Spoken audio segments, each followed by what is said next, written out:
want you to watch what we're about to do because you've never seen anything like this on television.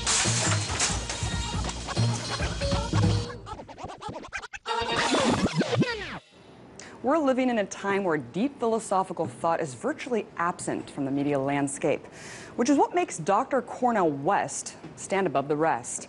He's an activist, professor, and literary scholar who constantly engages people in deeper dialogue about issues like class, race, war, and corporate greed.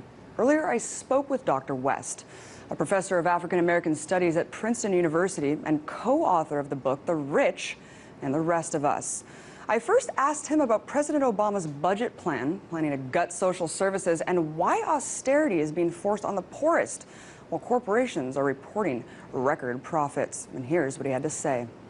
It's not just President Obama, but the Democratic Party, for the most part, as a whole, is revealing its centrist and neoliberal core.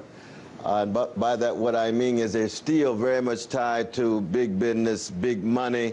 They're still not putting poor people, working people at the center, and they've been holding back in regard to the details. And we see now, when it comes to the details, there's a low priority for poor and working people when it comes to the Democratic Party budget. And I can't help but ask you, as someone who has some ideological roots in Marxism, what is your response to people who constantly try to label Obama as a Marxist and a socialist? Yeah, it's a joke that, you know, when you talk about socialists like Norman Thomas, of course, Martin Luther King Jr. was a Democratic socialist at the end of his life. You're really talking about people who are putting poor people, working people at the center.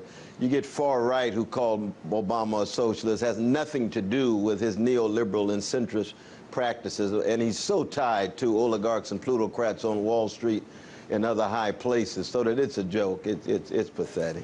What damage do you think these erroneous labels do to the national discourse, and why are they perpetuated?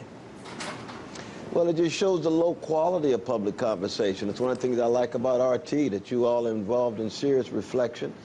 You take time, you give us time to say something clearly. We're not engaged in the kind of obfuscation and obscuring of what is going on. We're talking about justice. We're talking about social misery. We're talking about power at the top. We're talking about humanity across the board. Yeah, I mean, when you're watching the corporate media, you just get these very tight packages, over-sensationalism-driven garbage, I like to call it, when really the historical context, the social context of these issues are of the utmost importance, which is why I respect your work so much. Dr. West, you've even called Barack Obama a, quote, Rockefeller Republican in blackface who's unworthy of swearing in on Dr. King's Bible. I mean, in your experience alone, is Obama being an African-American a factor that deters people from criticizing him? Because inherently they're looking at him as a symbol of progress just for the sake of him being African-American. No, absolutely. I mean, one, there's been a shameful silence in the black community in terms of keeping alive the legacies of Martin King and Malcolm X and Fannie Lou Hamer, which is telling the truth and bearing witness to justice, beginning with black people, but concerned about what goes on in the Middle East. Palestinians just as valuable as Israelis. What's going on in Guantanamo Bay? 166 persons, 86 are now ready to go, but they refuse to be released, and there's no serious public conversation. You all have had the courage to at least report that. What's going on in so many different arenas where the corporate media remains hidden and conceals. How many innocent children have really been killed by U.S. drones with bombs dropped on those precious persons? Let's just tell the truth. Tell the truth everywhere. Russia, United States, Ethiopia, Guatemala, Argentina. Let's engage in serious highbrow journalism. Yeah, let's tell the truth and let the facts, you know, go where they lay and let people decide what they want to decide based on the facts available. Thousands dead with drones. I mean, Obama's escalated drone warfare exponentially. It's really astounding when you look at the visualization of this data, Dr. West. And I wanted to actually expand the conversation to racial inequality. It's so staggering when you look at the prison industry alone in this country. I mean, it's alleged, and I don't know if this is actually true. I've heard both facts, that there are more African Americans in prison today than were enslaved proportionally in 1850. Sorry. In fact, according to a Pew Research study, an African American male without a high school diploma is more likely to end up behind bars than get a job. I mean, why is it that the prison industry seems to be acting like the modern day slave trade? Well, we turn to Michelle Alexander's great book, The New Jim Crow. She's one of the great prophetic voices of our time and talks quite explicitly about the war on drugs being a war on poor people, especially black and brown poor people, just like here in New York City. Stop and frisk, 5,000 stop and frisk cases since 2002 under Mayor Bloomberg. This is a mayor that the president says is a terrific mayor, but 5 million stop and frisk, 87% black and brown, only 2% tied to criminal activity. That's the kind of autocratic, authoritarian sensibility we see expanding in the United States, and we have to be honest about it. We have to fight against it. We have to protect rights and liberties of everyone. Dr. West, coming from Oakland to D.C., hearing so much racist comments about how Oakland has a lot of crime because it's predominantly African American. I mean, when you're looking at things like stop and frisk, obviously these institutionalized policies of racism, of over-policing African American areas of cities. I mean, of course, that's what's going to happen, is you're going to have a disproportionate representation of these minorities in prisons. And I can't help but think, reckon back again to Martin Luther King. I mean, last week was the 45th anniversary of his assassination. Yeah, and I'm sure. Isn't that something? Isn't that something? I'm sure you're aware. Years. 45 years, Dr. West, and still people are unaware. No, something died. Something died in all of us. But think, 13% of black youth addicted to drugs, 13% of white youth addicted to drugs, 65% of convictions in America are black. If you want to deal with criminality, you ought to start on Wall Street. Look at insider trading, market manipulation, fraudulent accounting. Why is it not one executive of a Wall Street firm has been investigated or prosecuted? Many of them are dining in the White House, but actually involved in activity that is quite criminal. And it's not a matter of trashing Wall Street. Human beings are human beings. Let's have a fair rule of law, not capricious and arbitrary for the poor, targeting the poor and allowing the well-to-do to somehow get off. That's true for wiretappers. That's true for torturers under the Bush administration. Why are they walking around sipping tea when they violated the law? And let's be very honest about it. As you noted, I've accused the president himself of being a war criminal in terms of the killer list every Tuesday and engaged in activities that result in the death of innocent civilians, especially children. Those are war crimes. They're war crimes if they're committed by Americans, Russians, Ethiopians, Argentinians, Guatemalans, Africans. These are forms of activity where people ought to be accountable. But Dr. West, we live in a two-tiered justice system where the war criminals are not prosecuted or even investigated, and instead the war crimes whistleblowers, the people who expose these war crimes, are in prison. It's a completely egregious system, and it's amazing that more people don't point this out, as poor people are the ones suffering on the other end of it. I mean, I'm sure you're aware of even the civil case launched by the Martin Luther King family, Martin Luther King Jr.'s family, that implicated the U.S. government in part for conspiracy for his assassination. I mean, why is it that 10 years on, this notion is so foreign to people, still scoffed at as nothing more than a conspiracy theory, when at the time, subject to years of COINTELPRO surveillance, death threats? I mean, this is coming. These are all declassified documents. No, it's true. I mean, of course, the FBI had Brother Martin under surveillance from January 1956 till the day he died, April 4th, 1968. That was the U.S. government. That was JFK. That was RFK. It was Johnson all the way through. But I think, for example, of our dear sister who just died, Margaret Thatcher. Now, here's someone who called Nelson Mandela a terrorist, called the ANC a terrorist group. Here's somebody who said trade unionists in England are the enemy within. They must be crushed. And yet, what do we hear from the White House? Margaret Thatcher was a great champion of freedom. I say, why tell that lie? I pray for her family. I'm a Christian. But she was a tyrant when it came to black people in South Africa. She was a tyrant when it came to working people in Britain. Let's just tell the truth about our dear sister, whether she's alive, whether she's dead. Because these people are deified, like Reagan. I mean, he's hailed as this economic hero. I mean, it's amazing. I mean, in their death, we should be telling the truth. Let's not sugarcoat what the legacy of these people really is. Absolutely. When Reagan talks about the repression of Jews in Russia, for example, we all now say he was right. That's fine.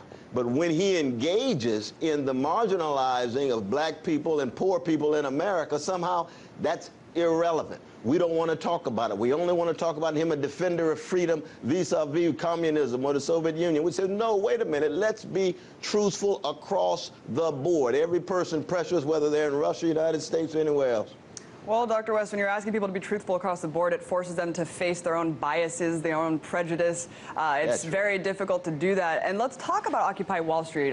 You were actually arrested at one instance. You were a fervent supporter of it. I mean, Occupy Wall Street, when you're looking at what happened, brutally suppressed by militarized police, federalized crackdowns across the board. What do you tell people who are scared to protest because they're worried that they'll get arrested, beaten, or just simply surveilled in the massive surveillance grid that exists today? Well, one, I was blessed to go to jail because I was willing to bear witness and deal with the consequences. I would do it again, but there's no doubt there's an increasing repression. There's an attempt to create a culture, not just of silence, but a culture of fear, especially for the younger generation, to intimidate them, to make sure they're so afraid that they're not willing to step out, bear witness in public, and have to deal with the consequences of civil disobedience. We just simply have to have more courage. That we're dealing now with a much more autocratic and authoritarian state, and you have to be more courageous. You have to be more courageous to tell the truth. You have to be more willing to deal with the costs. And in the end, some of us simply have to die, that's all. Yeah, I mean, the chilling effect is what they're counting on, Dr. West, and we can't let that win. We can't let fear win. That's exactly right. And of course, Occupy Wall Street's rooted in anti-corporatism. A lot of people look at the form of capitalism we're living under today and they say it's not true capitalism, it's crony capitalism, and capitalism is the only answer. What's your response? I say, one, we have to acknowledge there's a variety of different kinds of capitalism. There are vampire vulture capitalism that are just survival of the slickest. And then you got Sweden, where you have a much more softer capitalism, where the poverty rate is 2 or 3% and the children receive high quality education. But I think generally speaking, capitalism as a system tied to the quest for profits, with an asymmetric relation of power between bosses and workers, it's very logic tied to profits with hierarchies at the workplace. Its very logic tends to lead toward, for the most part, wealth inequality that in the end is usually unjustified. And so I tend to be a critic of capitalism across the board, just like I'm a critic of imperialism, white supremacy, male supremacy, anti-Semitism, anti-Arab, anti-Muslim sensibility, and I'm very suspicious, actually, of various vulgar forms of nationalism that tend to be chauvinistic, that think that somehow only a human being within national borders has value and those outside have no value or much less value. But because we live in a moment in which capitalism is so ubiquitous, it is so hegemonic, it is leading toward its own internal collapse. There's no doubt about that, given the ecological catastrophe. But we still got a way to go, and we still have to fight day in and day out. Even when the reforms are not enough, the reforms do make a difference, because every individual ought to be viewed as being precious. But I think in the end, we're going to need the fundamental transformation of a capitalist and imperialist world.